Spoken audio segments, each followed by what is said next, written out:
राज्यभरात मुसळधार पावसामुळे पिकांचं मोठं नुकसान झालंय, जाणून घेऊया त्या संदर्भात।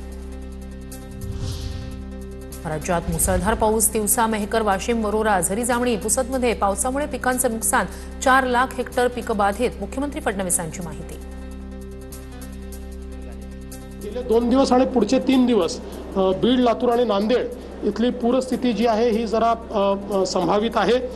विशेषतः आपल्याला माहिती आहे की नांदेड जिल्ह्यामध्ये मुखेडच्या भागामध्ये 206 mm पाऊस पडला, म्हणजे ढगफुटी सदृश अशा प्रकारचा पाऊस हा। धाराशिव जिल्ह्यात मुसळधार पाऊस, 108 गावातील 38,000 हेक्टर पिकांचं नुकसान, 53 जनावरांचा पुराच्या पाण्यात वाहून गेल्यानं मृत्यू। महसूल आणि कृषी विभागाचा प्राथमिक अहवाल समोर। धाराशिवच्या परंडा तालुक्यात कांदा उत्पादक शेतकऱ्यांचं मोठं नुकसान, नदीच्या पाण्यामुळे कांदा पिकासह जमीन वाहून गेली। 11 दिवसापासून सुरू असलेल्या पावसाचा शेतकऱ्यांना फटका।